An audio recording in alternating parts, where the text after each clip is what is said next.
Oh, from New York, New York, you are listening to Extra Time, driven by Continental Tire from Kansas City. I am Andrew Wiebe with my partners in soccer, David Goss, Matt Doyle, Kalen Carr. Yes, sir, Kalen, it's a good thing you're wearing that Austin FC hat. You celebrating, man? First win, first goals, big Diego Fagundes Hive guy? Or? Oh, it's my boyhood club, so you gotta respect it. Kalen, what's your favorite You color? give me free gear, I'm repping. Yeah, but good week for it. Kalen, what's your favorite color? Oh, I'm still orange, man, always. What? Really? Come on now. I thought you were You're saying not Verde. Yeah, No, come on now. No, forever orange, man. Come on. Big weekend for Austin FC. Their first ever win in Major League Soccer, but come on. This weekend's all about Chicharito. I said it 3 times. That's how many goals he scored. He now has 5 on the season. That's 1 less than the points that the LA Galaxy have. It's got off to a flying start. Is it sustainable? Both the goals for Chicharito and their success. We're going to talk about that. We're also going to talk about David Ochoa, who is all up in the brains of every Loons fan, every member of that coaching staff, every player on the field, certainly Adrian Heath. The Loons, I don't know where they end up in the power rankings, but they're currently number 1 and the most likely to insist we should all live by the unwritten rules of baseball rankings. So congratulations to you, Adrian Heath, for being atop that list. It's just a good thing we don't have the crybaby rankings, or you might be there as well. Oh, no, Sorry. come on, man. Come on. I had zero problem with what Adrian Heath said. Zero problems with Okay. All right. We're going to talk about it. We're going to have fun with it, which we always do with Minnesota United. You know, it's not personal, guys. We're just out here trying to sell houses on MLS.com. Power rankings, by the way, those do come out on Tuesday. We have a reaction show, Doyle and I do, at 11 a.m. Eastern. It's going to be on my Twitter handle on Twitter Spaces. We get a bunch of guests from all throughout the league. We might have to get somebody from RSL on and somebody from Minnesota just to hash this thing out. But tune in at 11 a.m. Eastern on Tuesday. Also, the Cade Cowell era is here. So that's good news. He was the youngest starter in the league last weekend and this weekend. Had a goal, had an assist, looked the part. By the way, the Higuain brothers had a nice day too. They got some revenge for that Union mockery from last year. And we'll also talk CCL quarterfinals.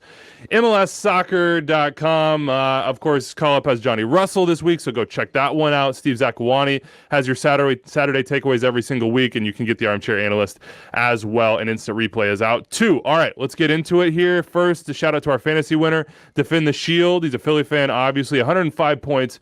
Holding off, it's going to get messy by just 1 point. Defend the Shield had Cade Cowell on his bench, got moved in. Great move from him. I had Cade Cowell starting last weekend. I lost the faith, took Cade Cowell out of my team, kicking myself now. So it is what it is. Only 50 points was I behind Defend the Shield this week. So it can only get better for me. Let's get into it, guys. Sunday, 1 game, Red Bulls, LA Galaxy. Could Chicharito continue on? Could he somehow outdo what he did against Inter Miami? I don't think he did so in the post-game interview, but 3 goals. Come on, man. 5 in 2 games. I mean, he had 2 all of last year. We made fun of Doyle for taking Chicharito in the Golden Boot draft. Like, we groaned. We thought that was an awful take. Kaylin? Rebecca thought so as well. She's like, don't act like you knew what was going to happen. If you're not watching don't on lie YouTube, to them. You have missed no that idea. moment. You guessed. Kaylin, we missed you last week. Yeah. So tell me what you think of the Chicharito experience. This feels quick because we were doing the preseason rankings and predictions, and I did my top 5 number 9s in the league. Chicharito was not on the list, and we were talking, and when we were doing them, like, all right, how long before somebody has to come back and be like, all right, I hold my hand up, it was a mistake. It was quicker than expected for me. I'm like, okay, here we go. Best top number 9 in the league in the power rankings. But no, I mean, you could see the weight come off him that first match and against Miami. And then you could see it again. And I think like confidence for a striker shows up in a bunch of different ways. And for me, in his case, it comes with optimism, because some of those plays that he's making are just plays where he's moving and he's being optimistic that the ball is going to appear to him or he's going to find it. And that's a type of confidence that doesn't really show up as far as maybe your first touch, which has also looked good for him, or his just energy. Like he was once he got one going, then suddenly his movement when the ball went wide, he was constantly a problem. We could talk about Red Bull back line of three center backs. It just created so many different gaps for Chicharito that was really difficult for them. But yeah, he just had that confidence of getting to the right place, the right time. Same thing where the deflection comes to him. That's not an accident. I think Long gets his feet caught a little bit and takes a small deflection, but Chicharito's right there and ready to react because he's anticipating that the ball might come to him and he's ready for it when it does. So that was my big takeaways for him is he just looks completely reinvigorated. It sounds like for him, he's been very honest about it being off the field, on the field. I kept thinking of I don't know, just like the reaction to him. And I think the way people are rooting for him when they were fully against him and seemed to really enjoy his fall last season.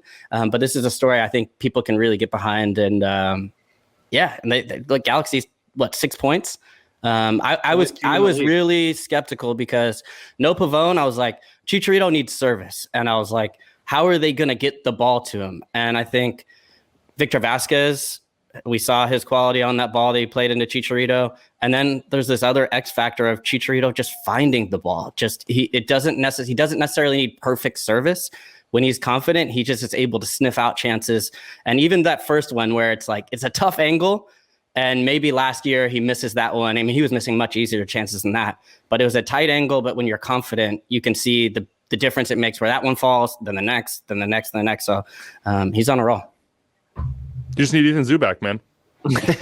Hey, Ethan, even if you don't put the ball in frame, man, Chicharito is going to be right there to put it in. Do you want to gloat here? Do you want to analyze the Galaxy? I mean, this is definitely not what anyone expected. It might have been what people hoped for. I definitely hoped for it. The narrative is just running strong right now. The return to El Tri, the Gold Cup into World Cup qualifying, where Jimenez doesn't come back in time. He can compete with Henry Martin or certainly the other players that have that. He's Chicharito. I mean, this is what I think certainly MLS HQ had hoped for from the jump for Chicharito. We're going to have to put a moratorium on the word narrative, I think, because at this point, it's just analysis, right? Like, what is he doing well? What is happening for the Galaxy that wasn't happening last year? And I think Kalen's right that, Chicharito's movement is crisper. More optimistic is a good way of putting it. Just that belief that you're going to that the ball's going to find you. But the other thing that movement does is it puts pressure on opposing backlines to always be aware of him. And we saw that especially in the first half. His movement was occupying two of those three center backs. And then with Victor Vasquez, he loves to drop off that line and back to the left. So he loves to create those left side overloads.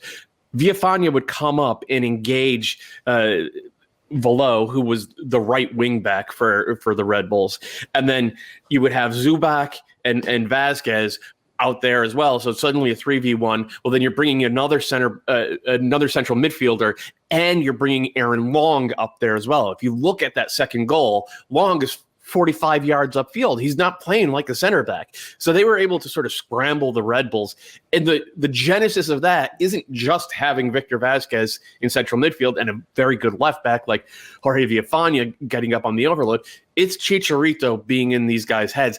And then as they react to that scramble upfield, he's just brilliant at finding space. He's just brilliant. And this is what I wrote about in my column today, is that for every great center forward, their underlying superpower is the ability to get into valuable spaces, the ability to know where that is. We've seen it from Wando for a dozen years now. Seen it on the highest level from guys like Robert Lewandowski. Like, what is Robert Lewandowski absolutely amazing at? Like, he's really great at a lot of things. What he's absolutely amazing at is being in the right spots. That's always been Chicharito's superpower too. And he's shown it now in 2 games, and it has this knock-on effect of making everybody around him in that attack better. And the question for the Galaxy is, can he also somehow make that defense better? Because it hasn't been great through 2 games, and it hasn't been great on that back line, or in defensive midfield. But they're the only team in the league with 6 points through 2 games. It is a dream start to the Greg Vanney era. They are playing some Greg Vanney soccer very clearly in terms of setting tempo, even against the Red Bulls, which is usually impossible. And Chicharito, I guess it goes back to the word narrative, Weeby. Like, you got to be a happy man, light up that shrine, start praying. But you mentioned, Doyle, there was a segment, I think it was leading into the second goal, where they dominated possession and it fell into like a lower tempo MLS game which versus the Red Bulls and the way Gerhard Stuber wanted to play seemed like it'd be impossible this year. And it led to Vasquez having the time and space to clip that ball over the top. And I think for Vasquez, what's been important is we always knew what he could do on the ball. I don't think there was questions that he lost at. It was, are they going to be so overloaded in midfield that you can't play him? And that hasn't been the case 2 games in. Now, I have to say personally, I didn't pick either of the teams they've beaten to make the playoffs this year. So it's been a great start, but I don't think we're in let's talk about them as the best team in the West yet. No. Which is fine. And I would say to Kalen, Kalen talked about his first finish, the third finish. Yeah. For Chicharito that's his peak. Because as Doyle mentioned, his superpower is getting in good spots and finishing. And that is above his head. He gets up, he hits it. He wouldn't have even gone up for it last year.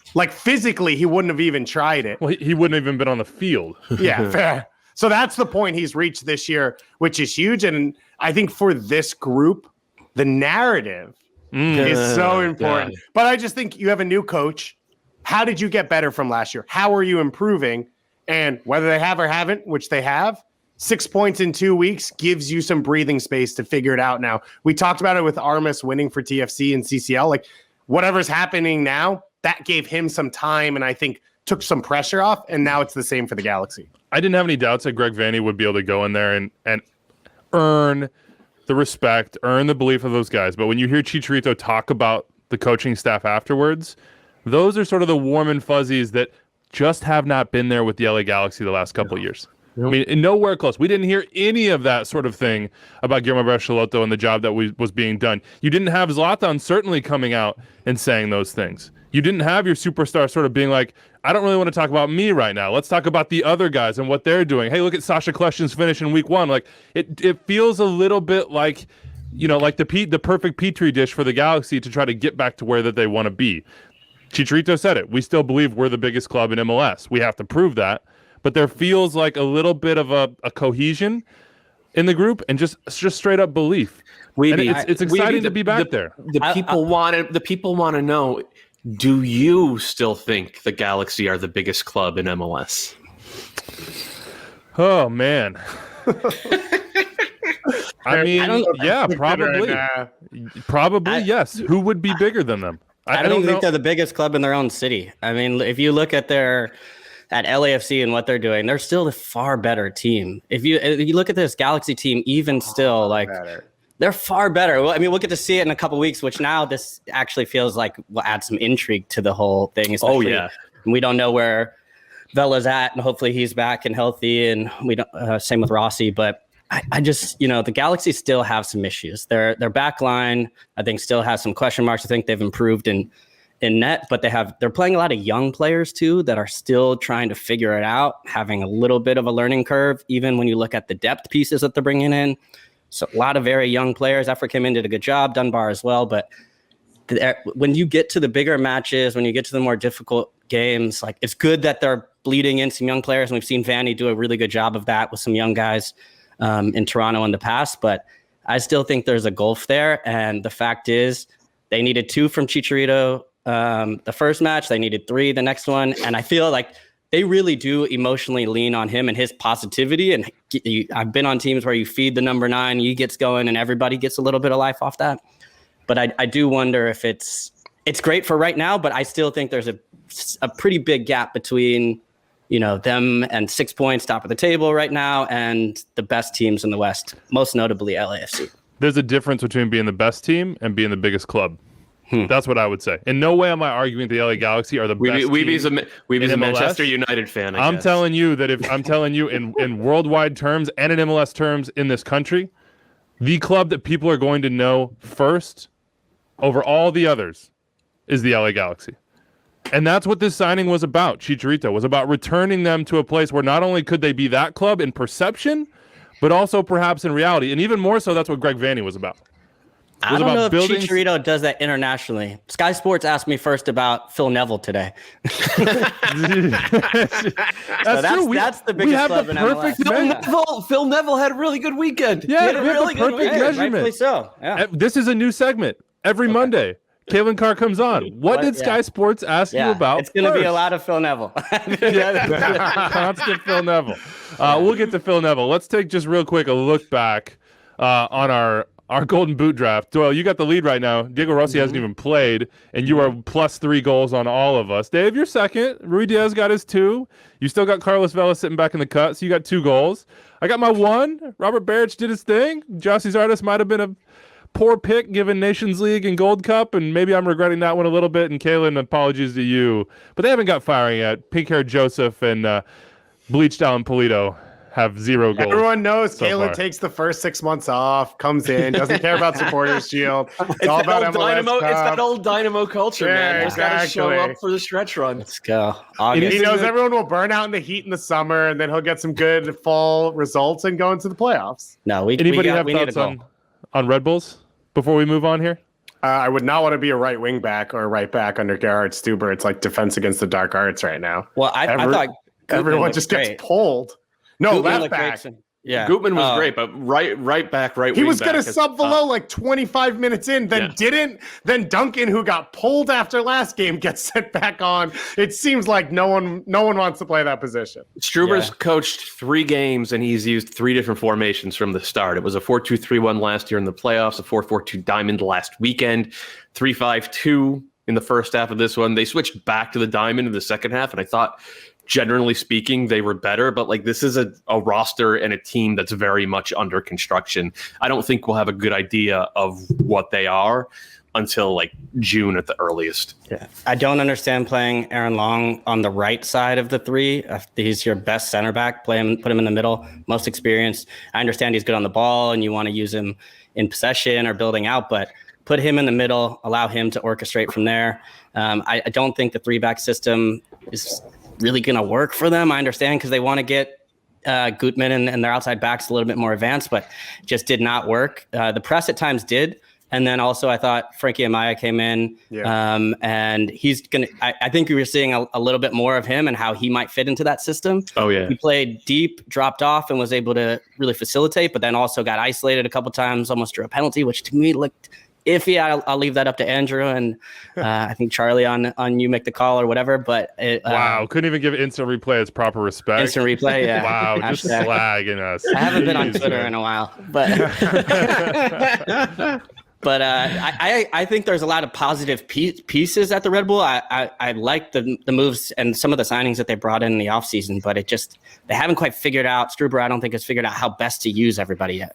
You have a young DP coming in that's not there yet, and Patrick Lamala. You have Frankie that just got there, a packed midfield, a bunch of signings from last year, 12 signings this offseason, work in progress, in flux. I think those are good ways to describe the Red Bull right now. No wins so far. Probably no panic, but we shall see. All right, let's talk about it. David Ochoa. This took MLS Twitter by storm on Saturday night. I mean, this is... I don't know what the right adjective to describe this is. I mean, I was going to say fun, potentially frustrating depending on your point of view, certainly dramatic, certainly petty. I'll walk you through the whole situation if you missed it. Just real quick, bear with me, Doyle, then I'll let you have your say here. RSL didn't play week 1. RSL go to Minnesota. Minnesota lost 4-0 to Seattle in week 1. So Minnesota has their home opener against the team that we all basically said, and take analysis in MLS in preseason with a grain of salt, that we said was going to be at the bottom of the West and probably at the bottom of the standings overall. 2 goals for RSL, a comeback goal for Minnesota, RSL win. David Ochoa, who took some shtick from fans per all reports throughout the game. Remember, there are not full capacity in stadiums, so David Ochoa is not dealing with a lot of white noise here. He can hear what's being said behind him.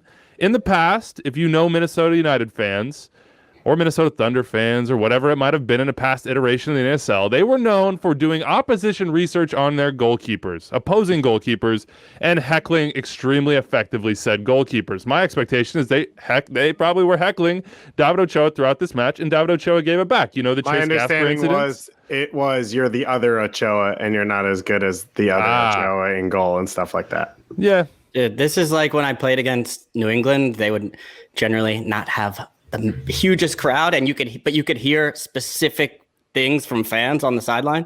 And whereas like Seattle, you can't hear, you can't even hear the person next to you. But it was worse. It was worse when you can hear specific comments from supporters. Do you remember any in particular that just really hit you in the core? I think it was mostly just cheap helmet jokes, but but yeah, when you hear it personally, you're like, oh man, that's tough to swallow. So anyway, David Ochoa has been known in USL and at other levels to be a bit of a. You were talking about the dark arts there, Dave. He has a little bit of that in him. He's willing to mix it up a little bit. There's a lot of that in him. He has a lot of that. To waste a little time. You saw it with the Chase Gasper incident at the end where he goes down, he's holding his ribs. Chase Gasper barely touched him. And at the end of this game, when RSL won, David Ochoa turned around and booted the ball into the wonder wall, and Minnesota United were not happy about it, including Ochoa's U23 teammate. Dotson came over and was pushing him. The whole team was there. Adrian Heath came steaming out of the box. And after the game, Adrian Heath had this to say. Anders, cue it up.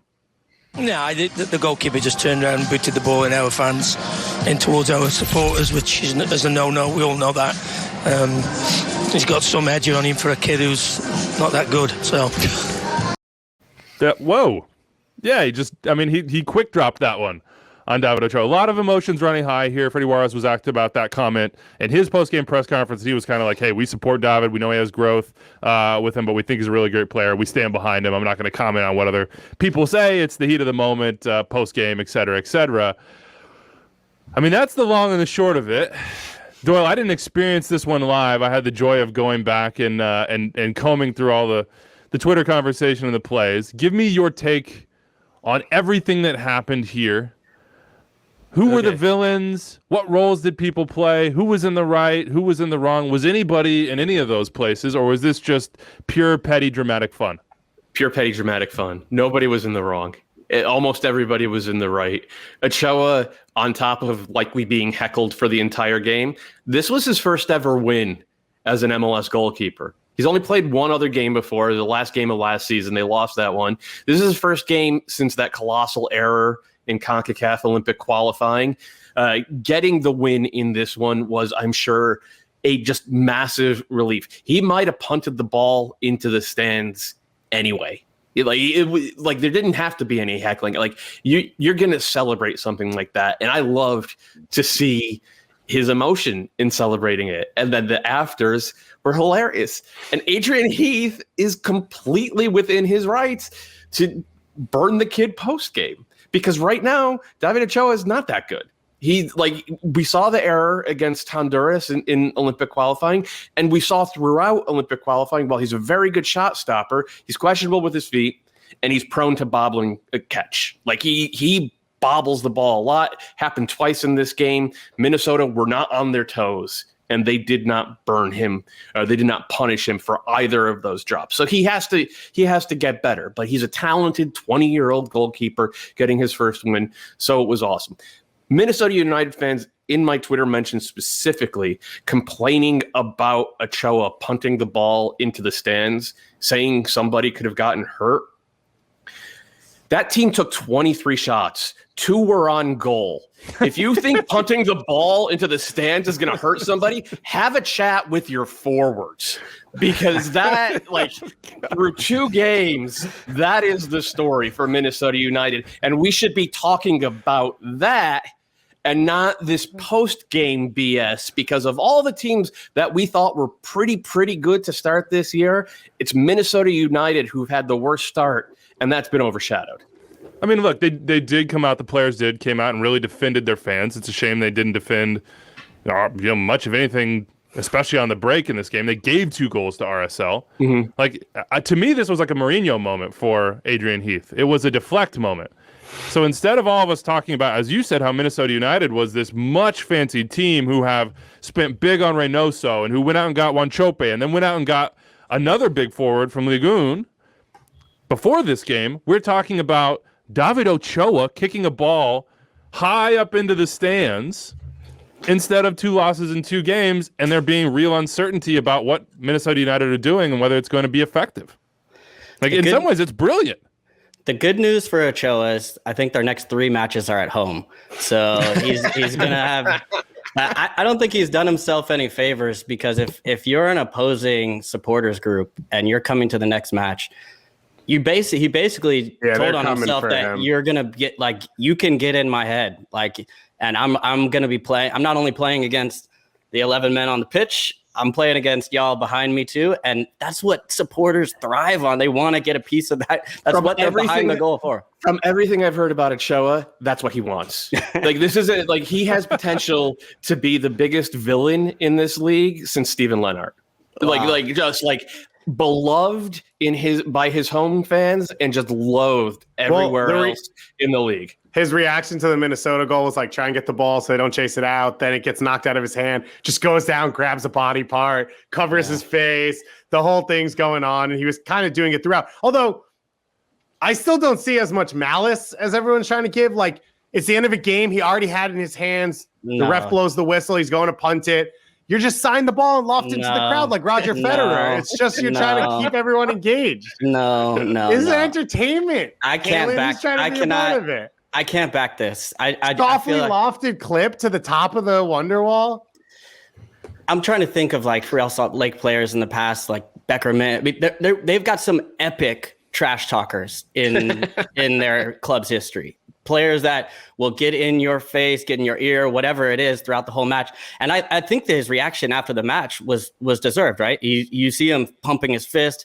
He's jacked up. If you want to go even, I know goalkeepers, as a game ended, walk right by me and make sure that you hear them celebrate or you can see it. And I think that's all fair game. Once you start kicking the ball in the crowd, you start doing things like that. Now suddenly the conversations around you as opposed to the team's win. I can't really. I don't think it's a good sign. I think it's a young goalkeeper. Obviously, goalkeepers are wired different. We all know that. But I can't say that it's. If he has ambitions of being a big time goalkeeper in this league, as well as he's already represented national. I want him to do it after the next road game. I would love to see him do it after the next road game. This is like a WWE character now. Just like Kalen's about to write about why he doesn't want to go to Disney World anymore. I mean, that's the same energy you're bringing here. I didn't realize that John Terry was on extra time now, and the way the game should be played. Yeah. God, I will say this for Minnesota: it's been bad the first two games. A lot of the things you mentioned haven't been there. Ramon Abila doesn't dress for this game. Adrian Heath, who's in his prime DP striker from Ligue 1, isn't even here yet. And Debasi hasn't been available for them as their starting center back. That's not even talking about Ike, because we're not really going to talk about him for a while now. So this is a group that it's been really bad in these first two games, but a lot of the pieces that you talked about and a lot of the hype hasn't been around. So the question I think now is, can they keep themselves from sinking into something before they're all available? Because if they're negative 15 goal differential, everyone's losing their minds and they have no support and there's no culture around the team. By the time these guys get in, that's the real fear for them. But otherwise, I still think you look at this game, if they had a true center forward that they spent a lot of money on, they'd be creating more chances and they'd have more opportunities. I think Minnesota's going to be fine, to be honest with you. I think, though, through two games, my biggest takeaway with them is just the lack of on-the-ball dynamism from their wingers. And if you go back and you look at that stretch run and then into the playoffs, Babello was the best player, the key to it, but Kevin Molino was amazing. He was amazing. And Ethan Finley's a really good winger. Robin Lod, I think, is a very good winger. Different types of guys. Finley just wants to run in behind, take one or two touches. He's not going to beat anybody off the dribble. Lod doesn't have that type of pace. They miss the ability to just eliminate defenders on the ball that Kevin Molino had. And if they're going to make the type of run this year that they made last year, I think that is going to be the biggest thing that they have to figure out. But overall, Minnesota's fine. They're still going to be a solid playoff team this year, unless there are injuries or something goes spectacularly wrong. Franco Fragapane continues to be a name linked with them. Cincinnati got jumped into that, but now that seems more like probably an agent play in some way than anything else to try to drive it up, as he was scoring goals in Argentina. Of course, they went and got how do you fit all these players on the field? You maybe got two Avila. Forwards. So it's two forwards, and then what? Maybe it might be two forwards and Babello in a 4-3-1-2. Because you could play the 4-3-1-2. You put Will Trapp in the middle, and then Gregus and Dotson on either side of him, or Ozzy in the middle and Gregus and Dotson on the other side. Like, you have those types of guys. And then does it relegate the likes of Lod and Finley, and Justin McMaster, who I think has been pretty good through 2 games? Does it relegate them to like bench roles or second half, change the formation type of thing? Yeah. But like, that's the way it is now in MLS. Good teams have depth. Good teams have flexibility and the ability to change shape. But I'm not betting that they're going to change away from the 4-2-3-1, because we saw how effective that was for them last year. But it does seem like they're edging towards having real flexibility in personnel formation and even tactical approach. But besides depth, one of the things that's changed is like, one, I don't know that they were sure they were going to get Hunu done. And so you have a chance to bring Ramon Abila in, but it's on loan. So that's not your guy. That's not the guy you have to ride by. And the other thing is, he's 31. He didn't start week 1. He's not even available week 2. So you don't know how often you're even going to have both of them as an option. Right now, they take any of them just to put someone in there that's not Swags. Shout out to Swags, legend. So I don't know that it has to change, because this is one of the things we talk about. How does Kevin Molino fit into Columbus? He's not even available. And now Zardes might be gone for how long for national team and all this stuff. Like, these are the things you need to be able to compete in MLS week in and week out.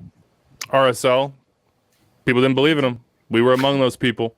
I mean, in a lot of ways, rightfully so. The club is in a place where there's a lot of uncertainty. Can we just leave it at it was a really good week 1. RSL had a lot of fun. Congrats to being back in the season. They got stuck with a bye week 1 in MLS. They get a win. They get a big 2 goals from the guy they brought in on loan, their biggest addition. Awesome start for RSL. Looking forward to seeing it as we roll on. So I will just end it on this. I think there's a little bit of like mind games masterclass from Adrian Heath and all that post-game stuff to sort of shift the conversation, because you guys are right. This is not the complete team. They don't need to be talking about how poor it's been so far. If they can kind of kick that can down the road and get players back, they may never need to have that conversation. The flip side is this is perfect for RSL. They didn't even get a week 1. They had nothing to talk about because they weren't playing. Now they have headline news. Like, this is the sort of thing, if you're a sports fan in Utah, you see this and you're like, screw those guys in Minnesota. This is our squad. David Ochoa is our guy. This is our team. We're back, baby, RSL. So, we'll see. Do you feel a rivalry brewing? I don't know, man. We got a little Sporting Kansas City RSL stuff here. I don't know what happened in preseason. Maybe they were kicking each other in preseason if they played. No idea. But this is how some of that little on-field stuff gets started. All right, let's keep it rolling here. Austin FC or Higuain brothers? What do you think? What's the bigger story? Let's go with Austin FC first. Because this is their first ever win. And it like most weeks that would lead the show, but with Chicharito scoring a hat trick and David Ochoa going supernova, we bumped it down to third. Austin FC played really good soccer against Colorado, and it was born of this sort of commitment to positional play from Josh Wolf, and it has played out exactly like we thought it would, exactly like we described last week, where like it's I don't want to say rigid, but it's all very scripted. And the good thing about having a script where, you know, if the ball is here and the run is over here, I'm making a run over here or moving, like it ends up looking very, very fluid very quickly as long as everybody's on the same page. And in this game, in the second half, everybody in Austin was on the same page and they just ripped Colorado apart. They were able to send so many runners into the box, creating all types of angles, creating all types of chances, and eventually creating 3 goals that were all, frankly, really well deserved. And they did it without Thomas Pochettino. It was impressive as hell. And Rodney Redes and Matt Beasler. Yeah. And I think Beasler's a big one because he's supposed to be the one with good feet in the back who's kind of making everything work. And Cascante had a tough preseason and has had kind of a tough MLS career in general. You didn't really see it. And I'd say to the point of the scripting and the confidence in the system, I wouldn't say they were bad, but it was a tough first half for them. And Colorado pressed them pretty hard in the first 20 minutes. And Austin didn't really have a ton of possession and openings. And they kept going and kept going and kept going. And it all broke for them as the game went along, which for a team that's 2 weeks into their existence is awesome. And Diego Fagundes is the man in Austin now. This is the team he'll always be associated to for the rest of his life, which is amazing. I remember watching like 17-year-old Diego score at Red Bull Arena many moons ago. By the way, Matt Beasler not in this game because of the birth of his third child. So congratulations to him from the Dad Hive. Pochettino is an interesting one. We don't know why he was in this game. Apparently something to do with his registration. We'll have to follow that story a little more closely. Kalen, you're wearing the hat. You got the cap on. You're Verde. You got the tree emblazoned on your forehead here. What does a win like this mean for a new team? And what did you see in this game? Well, it's huge. And I think part of it is revealed. The Fagundes one was interesting to me too, because it's exactly the type of profile of a guy that you want to go out and see that is in one place, but isn't playing, but is still young with a lot of experience and a lot of quality. And he looked good even just outside of the goal. And I knew this Austin team under Wolf was going to be good with the ball. The teams he's been a part of, the systems that he was going to implement, and you could see some of the players he was bringing in. But they're actually better than I expected without the ball so far. They're able to turn over and press in certain points. The Fagundes, he actually makes a play to turn over the ball, I believe, on the second goal, where he turns it over and they kind of go right down their throat. So they're able to press and pick their moments at times to be pretty good without the ball. But so it was impressive. And for an expansion team, you need a little bit of belief and to say that, okay, this is working. We get some goals, we get a win. And I think they have that now, because it's one thing if you have a system that you're implementing throughout preseason, you don't really know what it's going to look like when you start going against in meaningful matches. But now you say, okay, well, these patterns are working. They're able to kind of like, especially with they kind of tuck in and get in those sort of in between spaces, and we're able to drive directly at the back line and then find space on the width and then crash the box. So, but it gives them some belief. I think that will take Wolf and his system into the next match. You see with Danny Pereira, right? He's a rookie, did not look like a rookie. Hasn't the first two games, but especially in this game, which, can I take this over to the other side, which is Kellen Acosta's not a left back. None of them are central midfielders without him. Like, you can't tell me not having a left back is worse than not having central midfield and coverage there. And it's been brutal to watch for two games. And it's like, call up Kalen and have him play there. It's left back for central midfield. Like, the entire game is being lost there. And I know Abubakar is out and they've got other pieces missing along the back line. They don't really have a backup left back coming into the season. I guess Betashore is out as well, but it just feels like throw someone out there and see what happens rather than annihilate your own midfield. And Kellen now has a terrible start to the season, and Nomley's had a bad start to the season, and Rubio's had a bad start to the season, all because of this. It's been like this whole cascading effect. The effect being from Kellen Acosta playing a left back. Look, some concern for Colorado. 1 point through 2 games.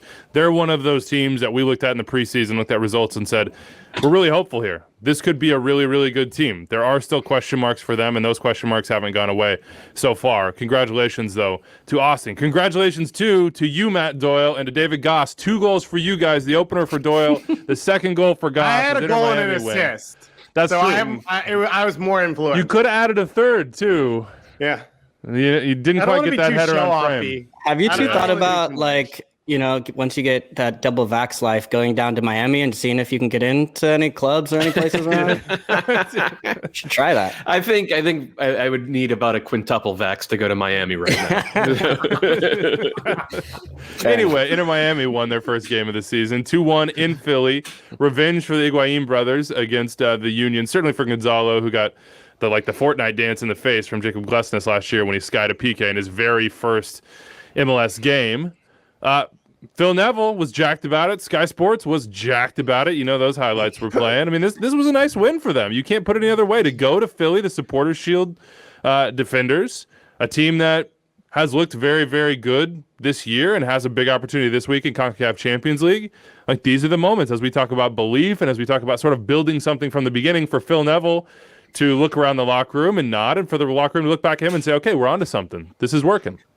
And you had pieces, I think, of guys who were part of the struggles last year. I think this is the best game I've ever seen Figal play. Yeah, I was going to say that. But like guys like that, where it's like, yeah, it'll get better. It'll get easier. Credit to Phil Neville, who struggled with subs in game 1 to be super aggressive and bring on Jay Chapman, which helps lead to that second goal and brings myself on as well a little bit later on to make things happen. So wait, I'm going to interrupt you right there. What is the difference in this team when it's Pipa playing as a number 10 as opposed to Rodolfo Pizarro? And that is the thing that I think we're going to have to tease apart over the course of this year, because Pipa's a real 10. His skill set and his ability to find space amplifies the skills of everybody around him. It's always done that in MLS, going back 8-9 years now. Pizarro is wonderful on the ball, and I thought he was really, really good last week. But and you've talked about it a ton, David. Like he's never been the type of guy who knits an entire team together. And to me, what was missing in that first hour was that. And the difference in the last half hour was Pipa's ability to not just arrange his team with the ball, but to kind of break the diamond apart a little bit by taking up really good spaces and getting, in the periphery of like Jose Martinez, or getting just over the shoulder of Ale Bedoya. I think that's something that we're going to have to I'm going to go back and watch that second half again after this show, because I want to have a better grasp on what changed, particularly with that sub. For the last 4 years, I think it's been Pipa Higuain can't play 90, but every team that he plays for is better when he's on the field. Yep. And it was the case for DC, and it was the case for Columbus at the end too. But it's also why you've probably constructed your roster poorly, because you need someone who can give you a full amount of minutes to do the things he does, and that's not taking it away from him. Like, he's phenomenal, and he's, as you said, he's a genius. I've seen, when you go see him play live, the way he covers ground sideline to sideline to find the ball. I've never seen anyone in MLS do it like he does. And he doesn't care if he gets it or not. Like, he knows what he's doing to the other team's shape, whether he touches the ball or not. So it's awesome to see. And we be narrative, man. Gonzalo Higuain's got 2 goals in 2 games. He's back. I know. Look, he had it in him the whole time. One of my favorite moments of the season so far is the 2 brothers trying to find each other in the pile to celebrate. Like, after Federico scores that goal, Gonzalo's like digging through the guys on top of him. He's like, this is my brother, man. Like, I should be the first one to be here. Another thing I noticed from this game, and honestly the last game too, Robbie Robinson looks much better. But Gonzalo Higuain's body language in regards to Robbie Robinson not passing him the ball is incredible. So he could be on the other side of a 10-foot wall, and Gonzalo would be like, you didn't see me, man. What the hell? Like, I'm right here. Pass me the ball. There was the instance where he went off the bar with it. There's 3 guys in the way, Gonzalo. There's no passing lane. Robbie can't find you. Let him take the shot on. He almost scored. And he's just not having it. He's like, no, my feet every time, Robbie. If you don't know that, you don't understand the way this team works. Congratulations. Kalen was like that with Cuauhtemoc. Kalen was like, how you not passing me the ball? You're Cuauhtemoc Blanc. I'm Kalen Carr. Yeah. So exactly. Kalen was more like this. Flew all the hair back first, then said it. I know you see me. The hair's bouncing around, Quat. Come on, man. Come on. Kalen, you feel, when you watch TFC now, and Jaden Nelson's doing it with the hair, do you feel like maybe you're watching yourself a little bit? Do you forget sometimes? Is he from Brampton? I don't know if that's he's a Toronto guy. Let me get it for you. No, but I do think that is a little bit of an issue between them, and not just from the standpoint of the body language part, but just finding a way for those 2 to connect. And it goes back to the conversation of Pipa or Pizarro, yeah. Where you're like, Pizarro, I think, fits better with Robinson because he's a guy that's going to drive and he likes the ball at his feet, and then is going to slip players in and use their mobility around them. But whereas Pipa is more going to find the soft spots and then try and find, early curling balls in. So I just think, I don't know, just the pieces of the way the roster is set up still don't quite always fit. And Robinson and Higuain don't seem to connect so much, where they're playing Robinson more as a winger, or I feel like he's not necessarily like a left winger. He wants to run at guys face up and find the ball in, like a Jordan Morris type way we've seen him play that role. It just hasn't quite looked right yet. So I thought the idea would be have him come in as a second forward off the wing, because Lewis Morgan's the production down the right, and you're getting width from the fullbacks. I don't know that they've looked. Well, I guess in the first game against the Galaxy, they did get a bunch of space for Jovan Jones to get into. Less in this game because you're on the road against Philly. You don't have that much of the ball. You're turning it over every other second, because while they did win 2-1, they didn't look great throughout this game. They didn't create a ton of opportunities. So it's weird. I thought they looked better in the first hour against the Galaxy and then bad in the last half hour. And this one, they looked kind of bad in the first hour and then pretty good in the last half hour. Because it could have been 3-1. Andre Blake had to make this spectacular late save. Just epic save. For Philly, that wasn't a great final 30 minutes. And I think that Jim Curtin has probably already watched it 3 times and is probably figuring out what's going wrong. But to me, it's more like they had so much of the ball in the first hour and they created – they weren't necessarily creating a ton of chances, but they were getting into good spots, and then the final ball just wasn't there. They got to figure that out. You know when you watch a guy and you're like, not productive, but I don't care. I'd pay to watch this guy every day. Sergio Santos is on that list for me. Like, he's awesome. He's aggressive. Pretty much rarely comes to anything. And I'm like, I'm here for it all day, Sergio. Also, Kalen, Jaden Nelson, TFC website says hometown Brampton. I knew it. I mean, match made in heaven. Match made in heaven. We'll talk more about the Union. We hit the CCL previews here in just a little bit. We have to get our 22 under 22 player of the weekend. It is Cade Cowell. Got the little outside of the boot assist. Big 3-1 win for San Jose against Dallas. He had just an absolute filthy, filthy goal. Look, Matt Hedges, who I put in my early running for Defender of the Year, got Rito Ziegler on this play. Like, he's going the opposite. I mean, he doesn't know where he's going. The feints from Cade Cowell, the footwork is incredible. It makes you think about what Wando's been saying for basically a year and a half now, which is that the kid is built different.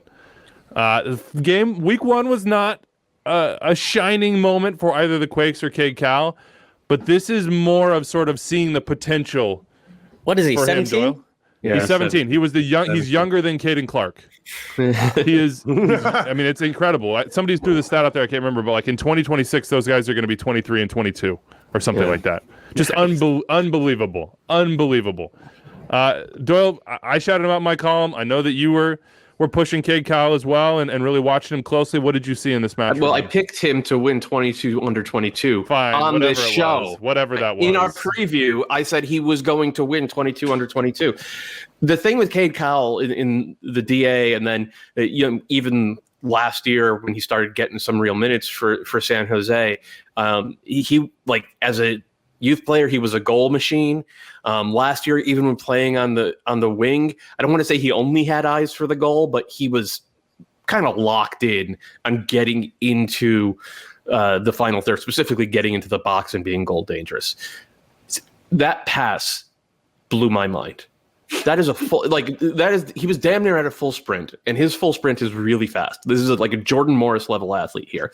And he hit an outside of the boot, inch perfect through ball that cut 5 defenders out of the play and gave his star winger a one-on-one with the keeper.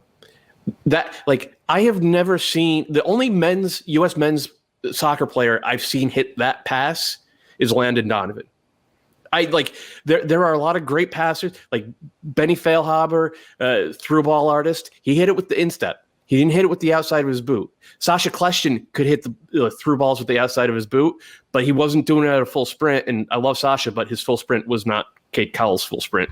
Like this pass complete. Like, it's very rare that you see one play that forces you to completely reconceptualize what you think a player is capable of.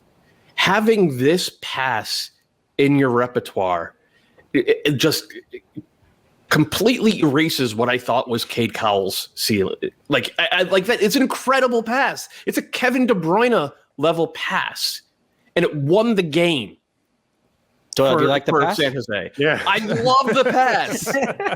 I think Doyle's got a best 11 of players this pass does and does not remind him of. Yeah, well. A lot of name drops in there. I think you're right. And the other thing, too, if you look at the goal, too, because I'd seen him play here and there, and in those moments, and you see, first thing that stands out is, the guy does not look 17. He's like, yep. He's an incredible athlete, right? And he looks very mature and he's fast, but he's super fast. And at times it seems like he would either crush a ball. He can strike a great ball, and he was dangerous. But what he showed in the pass trademark by Doyle, as well as the goal too, was that little bit of composure too in the box, where for young players especially in the box, things moved very fast, right? And you have to have a sense of what's around you. It's all coming around you really quickly, and going against experienced defenders, and it was not one feint and then the second one, and just that extra little bit of pause to set it up on his left foot and then curl it in. So I think, yeah, as you were sort of reimagining what he could be, I think it was actually both plays that stood out to say that. And that happens with 17-year-olds, right? Like, you don't really know. I remember, right? Yeah, I remember I was talking to Luchi Gonzalez, and he was like, how do you know when a guy is ready to play? I was talking about Ricardo Pepi, who got a goal this week too off the bench. And he was like, you kind of don't. You just have to try it and let him play, and then you figure it out, and maybe you discover and learn something new. It sounds like the Quakes have known a little bit for a while from some of the comments around Cal, but you're seeing it in action now. 2 straight starts. Mateus Almeida trusting a 17-year-old, trusting the youngest starter in MLS to go out and do the job, and he went out and did it. Gianluca Busio has been trusted a lot of different places by Peter Vermees. Wait, also Ricardo Pepi scored in that game, so yeah, we said that. And I'm just gonna say this real quick because I know the Quakes people will yell at me if I don't. The huge thing for the Quakes here was they got a really good win without Judson playing in central midfield, which I think a lot of people thought was going to be impossible for them this year. So just getting that performance out of Remedi. Judson's still going to be the starter there when he's 100% fit, but this was a big 90-minute win for San Jose. No, and he was back on the bench, so that's positive. I mean, he came in at the end and played a little bit at right back, but the Quakes are much better than people have given them credit for. And they love Judson. There is no doubt about that. There is no fan base that loves their defensive midfielder and stands for him more than Quakes fans. And Judson, Gianluca Busio started at the 9. He got moved back in the second half when Polito came on to more of a 10. Sporting Kansas City tied 1-1 with Orlando City. Props to the referee crew on this one. They had a couple difficult, I think 3 different offside plays to make calls on, and I got them all right. So that's what you want from them as well from the video review process. Nice little backheel goal from Nani. Orlando City were the better team. Sporting Kansas City is still incomplete, but the flip side is Minnesota's incomplete, has 2 losses. Sporting Kansas City are incomplete and are just sort of weathering that storm. What'd you see from Busio in this game, guys? Who had sort of a strong take on that? The goal was really nice. He set it up well, went near post, fooled Gallese, which I don't think I wouldn't have seen that coming, to be honest. But he's not a 9. He's not a 9. No. So I didn't watch this game in real time on Friday night. I was out with some friends having some drinks, and I was getting nothing but Busio slander texted to me from Anders. So that's my take on the first half. Wow. Anders. Impossible. He doesn't affect the game at all. He can't find anything. Then he scores at the end of the first half, and then apparently in the second half he moves to the number 10, and he's much better. Of course, Polito being in there as the 9 has a lot to do with that. Our guy, Tommy Scoops, Tom Bogert's reporting that Kansas City has already rejected a couple offers from Serie A teams for Gianluca Busio, who's 18, one of the youngest starters in MLS at this point as well. Where do you think he settles in this team? They have a lot of options. I wondered where he would get playing time, especially if Gadi Kinda needs to be on the field at all times, and he would be a number 10 as well in this situation. And then you have a lot of guys, with big experience at the 6 and the 8, and right now it looks like Roger and Remy are going to be those 2 guys. Like, where does Gianluca Busio, if you want to sell him, if you want to give him the playing time that he needs, but also he can affect your team well, where does he play for this team when they're full strength, when Johnny Russell's back, when Polito is back? I think you got 10? Well, I think there's 2 things. One is he's a young player and you want to get him on the field. So he's going to play every position, I think, the rest of this year. Like, he is the piece that whenever anyone's missing or whenever you need to fill in, he gets the opportunity. But I don't know that Kinda's locked in. I understand he was a big signing. Was Messi in this game in big moments where he could have helped set them into that final third or help trap the ball over the top and start the attack? I thought he struggled in this one. I enjoy watching him play, but he's not a pure chance creator as well. So I think between him and Roger, there's minutes to be had in midfield because you've got a lot of different pieces that can sort of do similar things. And so they can help each other. It doesn't have to be, well, we need this pure guy, Roger, because of what he can purely do, or Kinda as well. So I think there's a ton of minutes in that rotation in those midfield 3.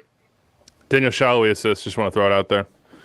Since you got on the Pepe train, I got to get my Shawi train here. Can we take What's Daniel Shawi, like 40 at this point? 42. No, come This is on. like the Tommy Thompson he's hype one of the train. most. He's one of the most eligible bachelors in Kansas City. We used to run the Tommy Thompson hype train when he had like a shot in the field because he couldn't get a shot on goal for like 4.5 years.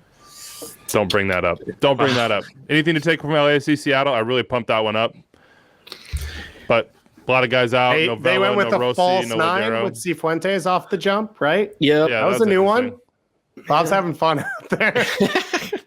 I mean, it didn't, like, given the guys who were missing, it kind of expected it to not necessarily live up, and it didn't. Like, these are two of the best teams in the West, though. The Sounders look, I think, much better than we all expected without Nico Ladero. Like, in the past 5 years, if they haven't had Ladero, they've been helpless. That is not the case anymore. LAFC missing their entire starting front line. They're starting right back. They went out there, and I thought they played pretty good soccer. But both teams have to play better, and I think both teams will play better. Teams that have something to be worried about. FC Cincinnati. Yeah. 5 set-piece goals. 5-0 loss in the Bronx. Yeah. They spent do it. $17 million on their attack, and I get it. They didn't spend a lot upgrading their defense that has been very poor for 2 years. Yeah, not much more to say about that. Chicago Fire. Well, it's also good. And the only thing I'll say about the 5 set piece, that's been I've seen a lot of people talking about it. It shows some inexperience too, because you go to NYCFC and you know that the pitch is small. There's gonna getting fouls in bad positions is gonna cause problems, of course, right? Trying to play out. We see teams struggle. It's a unique challenge playing there, and it was set piece after set piece after set piece. It was every different type of mistake you can make on a set piece. It was down to like the wall was set wrong. It's amazing. The zone versus man was not in sync. And then really at a certain point when it gets to 3, 4, 5, it becomes about competing, right? And having a little bit of pride to say we've given up 3 set pieces. No mas, and that wasn't there either. So I thought Cincinnati looked good in the first week, and this was a big setback. So yeah, I don't know. That was concerning to me, but a little bit, I think, a little naive and inexperienced to know that you're going to a venue like that, and it does have to change the way you play. It's a roller coaster, I think, for this year for Cincinnati. They go up the hill, they're enjoying it. It's good. Where are we gonna go? We got a draw in week 1. Brenner and Lucho score, and boom, straight down. In fairness, the last 30 minutes against Nashville, the set was already started. That's true. They were already the last 70 minutes. Yeah, fair. Oh boy, Chicago Fire remain the Chicago Fire. They look good and they give up bad goals. That's just the way it goes for them. We'll talk about Atlanta more in just a second. Is that I guess that's just a thing we're just going to keep saying. I mean, if they that's keep just doing the way. I don't know. Jonathan Bornstein post game was like, "Yeah, I don't know. We're like." It's just shocking. It is still shocking every time to me because at times they play great soccer and they know who they are and they know what they're doing. And this one, I think, was a lot on Shuttleworth. Two of them, right? They lost 3-1. 2 of them were pretty bad from him. So I don't know that it's on the whole team making mistakes, but they hit the post twice. Look at the buildup to that second goal. Yeah. There's never any pressure to the ball anywhere. Shuttleworth, he biffed it. He should have done a lot better. But if you're letting a team with, $40 million worth of attackers out there just ping passes around and you're not going to get within 5 yards of them, you're putting your team they are week after week after week. This is what we see from the Fire. Who has most to be happy about? Montreal, they're atop the East, 4 points from 2 games. Expected goals would not have them atop the East. Nashville just beat down the door once again. I thought you summed this up well in your column, Doyle, and that, look, it's not what they wanted from 2 games, but they are creating so many more chances. Those chances are really good.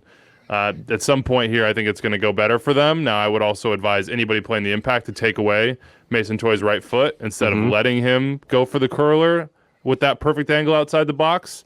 So let that be a lesson to future defenders. I think it's a little harsh to say a guy 30 yards out falling back is at a perfect angle to hit a shot. I'm not saying it's a perfect angle. It's the angle that he has repeatedly scored goals from. Okay.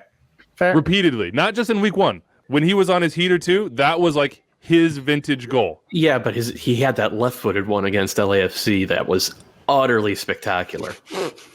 Well, maybe take away both feet. How about that? Yeah. Maybe the heater he's on right now. We'll see if it keeps going for Montreal. I also think Vancouver have a lot to be happy about. 4 points, 2 quality results. Good for them. Oh, should have been a win. Did you see Bono's save? I know. Raposo comes off the bench, presses the crap out of everyone, Well, and then also almost scores on the goal break. is just so bizarre and strange in itself. Like, Yeah. either way, Montreal or Vancouver got to be happy. Let's talk about Toronto. Let's talk about all these teams in CONCACAF Champions League before we get out of here. Tuesday and Wednesday. On Tuesday, Atlanta Philly in Atlanta on FS1.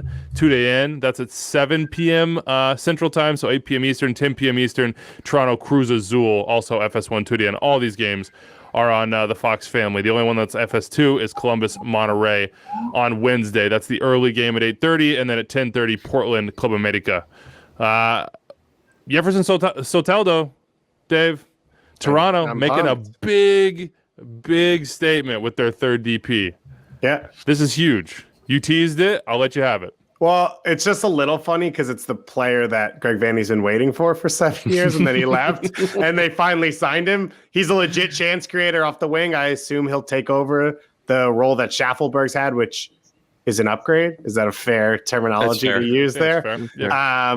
He's shorter than Javinko. We got that a lot in the mailbag. The new atomic ant coming to Toronto, and as I said last show when we talked about it, he can score himself. He can create opportunities. He's deadly in transition when you give him space. If he gets isolated 1v1, he can create himself going both ways, coming inside and shooting or getting to the end line. That's his thing. Those 1v1s, he is just deadly off the dribble. The two issues here. First of all, like you said, Greg Vanney has been waiting for this. Was waiting for this player for like 6-7 years because he's perfect in a 4-2-3-1 or a 4-3-3. Chris Armas has been playing a 4-4-2 week after week after week. That's one. That's two. Or number two is that Chris Armas has been pressing. Like he has had that team out there trying to define itself via their pressure, which I get. Soteldo's not going to defend. He's just not that guy. So I get the signing because he's a really good player, and anytime you get a chance to sign a really good player, you know. If the money's right, then you probably make the deal. It's a weird fit. It is a weird fit from what we've seen of Chris Armas teams in the past and what we think Chris Armas wants his team to be in the future. So the only thing I'll say about that is on the 4-4-2, it seems like, and that's why I brought up Schaffelberg, Aro is a more stay-at-home player, and there's width on the left side for that winger, whatever you want to call it, where Richie gives it on the right side and Delgado or Osario kind of rotates in as a third central midfielder in those places. And then you also have right now, you don't know what your health is up top. So maybe he plays where that Pasuelo, Nobel Okello, whatever spot it is in that. But I think it'll fit in okay. The pressing will be interesting, but that's kind of your expectation from your coaches. If you create a culture around it, that'll bring it. But I will say, and you say, it's a good player. Santos is in trouble, and this is those moments we talked about it a little bit with, surprisingly, FC Cincinnati, of like seeing the whole world stage and where is there an opportunity. And you're looking at a club in Brazil that's struggling right now, and there's a chance to get a guy that maybe TFC wasn't going to get. And we saw with Boré, like it's just there might be an opening there. Let's get in this conversation and see what happens. And now you get a player that a lot of the reaction is like, oh, I thought his next move was going to be to X top five league in Europe.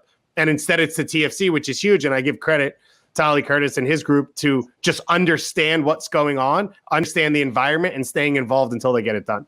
By the way, Santos has announced this one, but Toronto FC haven't. So it's not official, but it's feeling, I'll say, semi-official, let's say. Let's get into the weeds on these CCL games before we get out of here. We'll start with Atlanta, Philly, and Doyle. You had some thoughts on the way Atlanta played this weekend. How do you see this particular matchup coming up on Tuesday? Yeah, defensively, it was a little weird from Atlanta. If you looked at their pressure against Chicago, it's almost all coming up the middle. Like Emerson Hyndman covered a ton of ground and got pressure to the ball all the time. And he's playing in central midfield with Sosa and Barco. And Sosa and Barco were like second and third or second and fourth on the list. Lisandro Lopez who started at center forward, he got pressure to the ball a ton as well. It's weird. It's a weird distribution of where you're getting pressure to the ball. Usually you see a couple of wingers sneak in there as well, especially for a team that plays a 4-2-3-1 or, 4-1-4-1, I guess more for what we've seen from Atlanta.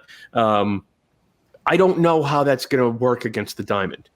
I know that you want to blow the diamond apart. I know that you want to make it a wide diamond because once you stretch it out like that, it's easier to get the ball to folks in half spaces. I'm kind of fascinated by this. I was thinking before this weekend that Philly were pretty clear favorites, but then Philly weren't great, and Atlanta played easily their best 90 minutes of the year. They looked like, remember that first 30 minutes they had against Alajuelense where they looked really, really good, and then they got the red card, and obviously everything changed. It was like those 30 minutes, that's what we got for about 70 against the Fire. They play like that against Philadelphia. I'm not going to call them favorites, but this series is a toss-up. The stuff that drives you nuts in the attack with Atlanta, though, still drives you nuts. Yep. Like you watch them play, and it's Barco in space. It's Moreno out wide. Neither of them either have the right decision at the end or want to even take the opportunity. And then it's like, if Jake Mulrooney's going to try it, it works out for them because no one else is a lot of times. And so even when they're good, and then Hyman as well. Jake Mulvaney, we got to get the man's name right after that dribble that he had. I mean, that was you got to get it in there. Got to get the sound because that's prime Ajax Zlatan there. I mean, he took the whole damn team on. Okay. Anyway, I'm hoping that delivery for Kalen is 4 MLS teams in the semifinals. Probably not going to get that. You have 3 Liga MX sides that are the 1, 2, and 4 right now in the table in Mexico: Cruz Azul, Monterrey, and America. America lost for the first time in a long time this weekend to Toluca, so hey, that's a good sign for the Timbers. And the Timbers look pretty good. They beat Houston Dynamo this weekend. Timbers too played well. Fine. Literally, Timbers. Yeah, rest them up. Rest them up. Show your depth off. Who do you think has the best chance of getting through? Toronto, Columbus, or Portland? Columbus. Yeah, we still all think it's Columbus, right? Yeah, from both sides, right? Monterrey, I think, have the most deficiencies from a Liga MX side and the most opportunity. And then Columbus is the deepest team, and they're the MLS Cup reigning champion. So they're still the favorites.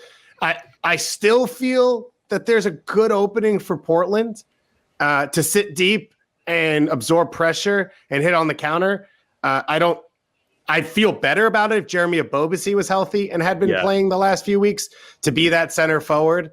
But I still feel pretty good about them. I think one of the big question marks for me with them is defending from those fullbacks.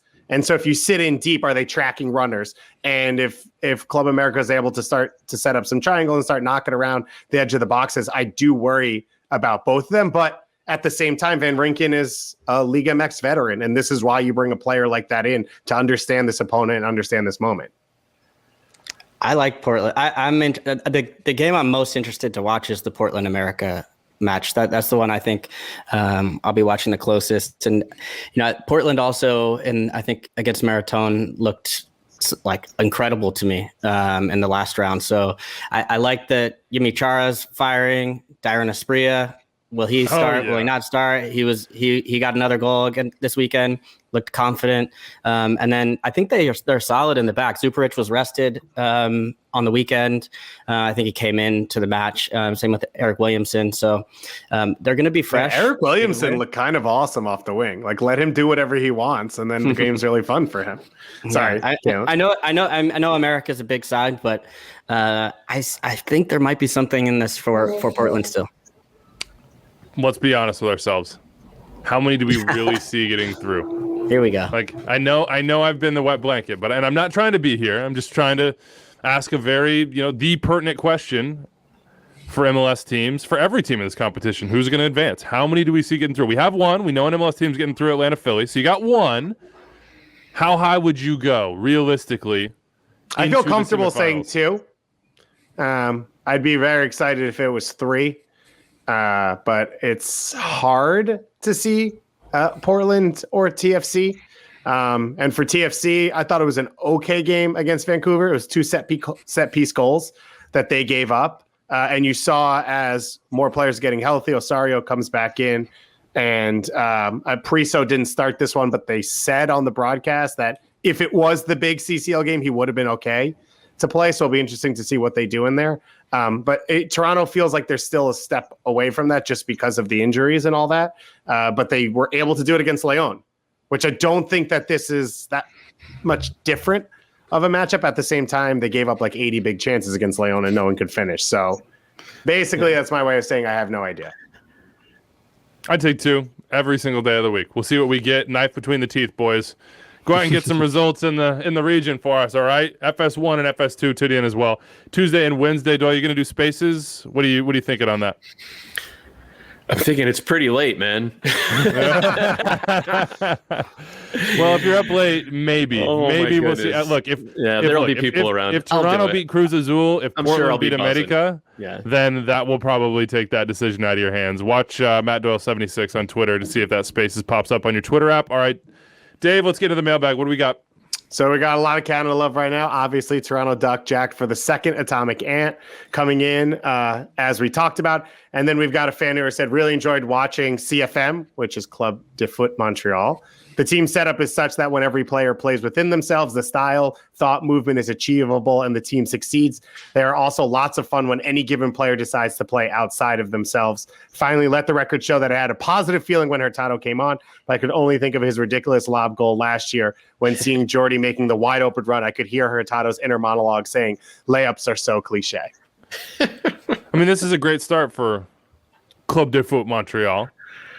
And for Wilfred Nancy, I mean, we talk about belief a lot on this show because it's still early and teams are finding out who they are. But, Dave, you had said over and over in preseason that if a team tries hard in MLS, there's an equalizer there. And this team, at the very least, looks like they're going to play for each other. So I think that's something that the people in Montreal It's not just that. It's not just that, which it clearly is that, let me just say.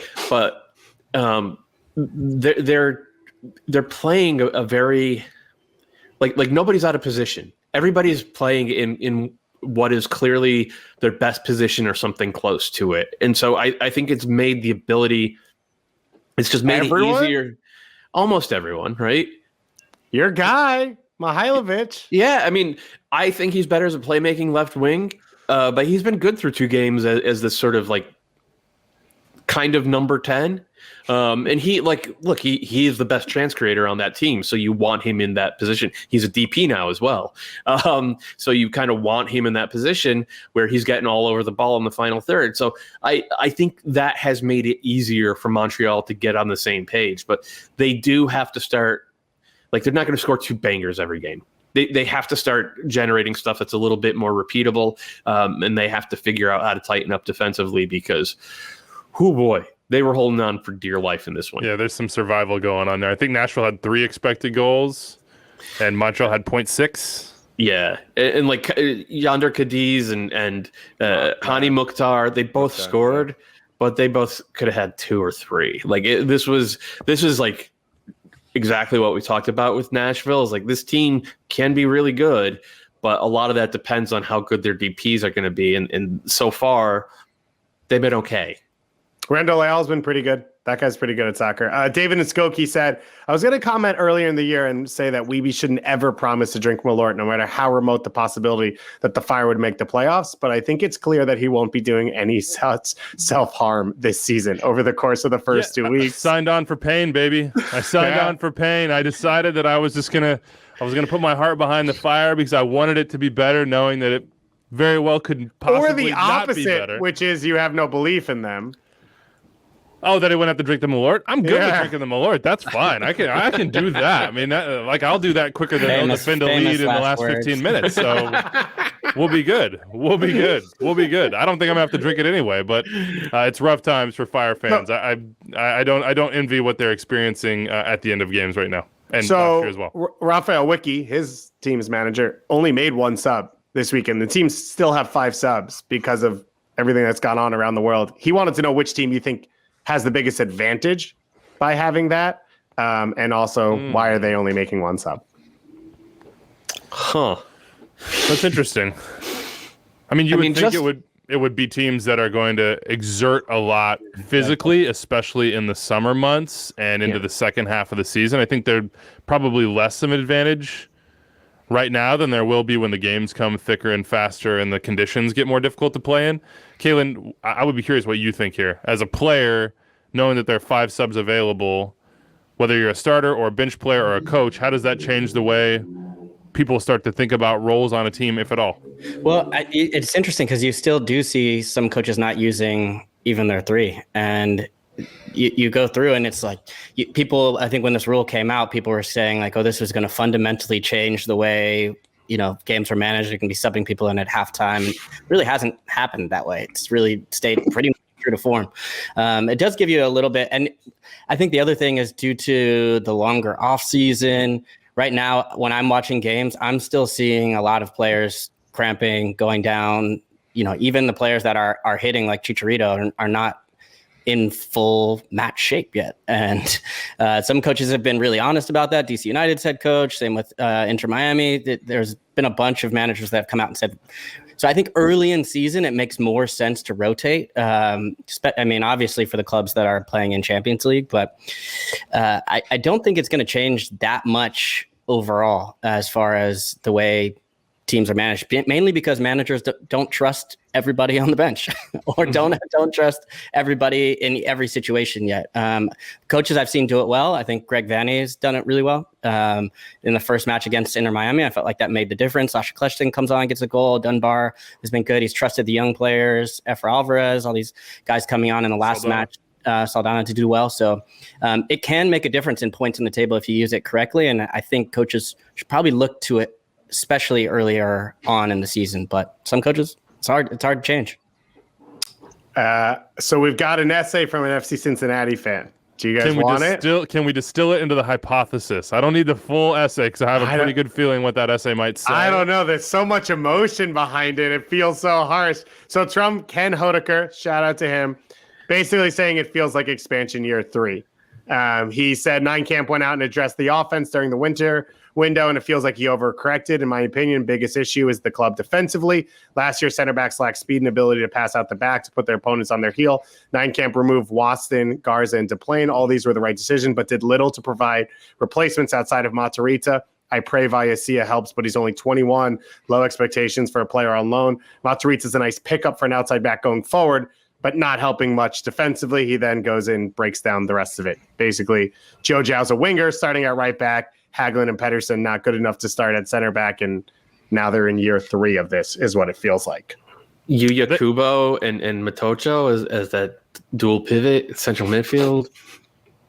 So there you go. He finished out with this. Brenner had 28 touches against Nashville and 18 touches versus NRI CFC. How are we getting our star striker that few opportunities? So all of that. I mean, it does feel like an overcorrection on their part as far as the attack goes. Not because you don't want to see them make those moves, but because they didn't have sort of commensurate attention to the back line. I mean, they could have just looked at Minnesota, who had a similar 2-year span to start it, and said, okay, well, what did Minnesota do? Minnesota went out and got MLS experienced, top of the line, D-mid, center backs, and just said, we are going to be harder to break down, and in being harder to break down, we're going to automatically be a better team, and have ridden that to this point, and then added those investment pieces in Reynoso and Henao and whoever, Fragapane, if that happens, et cetera, et cetera. Yeah, I mean, it's not great. Wouldn't Cincinnati fans say that they tried to do that by getting Kendall Waston at the start, and then they went out and they signed Harris with Union? Yeah, that's true. He's a best 11 player, and Harris was extremely well regarded in the moment that they went out and got him. But I don't think you would say Harris Union was a defensive presence, and certainly even Kendall Waston, you would say like he dominated at times, but also a wild card defensively. But this is what I was talking about last year with their acquisitions. Like, okay, if you have Harris Union as your 6, then you need 2 energetic ball-winning box-to-box midfielders around him if you're going to play a 4-3-3, which you should have. They had Amaya and Alan Cruz. Alan Cruz immediately went into the doghouse, and Amaya eventually wanted out. And we never saw what would have been a natural setup for them. And so it just doesn't feel like there's ever been a plan with FC Cincinnati. And I'm glad they're being ambitious with their signings, but they need to be smart with some signings too. Let me close you guys on this. Chase in Oregon, shutting down the voting already, says, should we just give Barco the Goal of the Year award now? Atlanta fans will just flood the vote for their boy regardless of merit. Don't get me wrong. The goal was a certified banger, but there will surely be some better goals scored over the course of the season. I'm sure Anders and me could agree on one, and he's from Oregon. There already have been better goals scored. So, like, everybody confuses goal of the year or goal of the week with finish of the week. It's a great finish. It's a great strike. The best goal that we've seen this year is that first fire goal against New England. Tiki-taka, like, it just that the ball. Pass? That Wow, you're gonna put that over Cade Cowell right now? Yeah. Yes. You had a religious experience earlier in the show. Like you went into convulsions. You were just like soccer gods are speaking to you through Cade Cowell. Like passing the ball is the essence of the game. The ball is the only thing that connects all the players on the field, and we saw that in that fire goal. We've seen so many wonderful goals. It's more than just some dude hitting a banger. But hey, goal of the week, goal of the year. I'm down for bangers, but I would still take João Paulo. Oh, easy. Over Barcos. Easy. Look, we had compared him to Gonzalo. It's just a remake of last year's goal of the year. That's all it is. It's a remake. Okay, Pep Guardiola. By the way, I just want to throw out there, between Gutman and Smith, Brad Smith, we had 2 Chrome Dome goals this weekend. So between that and then all the comparisons to the Higuain brothers, this is a good time for. It's not completely Chrome. I appreciate you guys. All right, we're out of here. Let us know what you think of week 2. We'll be around to talk about CCL on Thursday and preview the weekend with Charlie Davies. And there's a Club and Country podcast coming out this week. We're talking number 9 depth chart for the U.S. men's national team. Interview with Richie Larea. Dave's Canadian best 11. John Herdman's. Well, you guys mind melded on it. So don't put that evil on me. It's basically both of you. And then Taylor Rockwell from Total Soccer Show stops by to talk about the best season in Europe for an American in 2021. Check that out wherever you listen to podcasts. It'll come right through your feed. In the meantime, have a great week, everybody.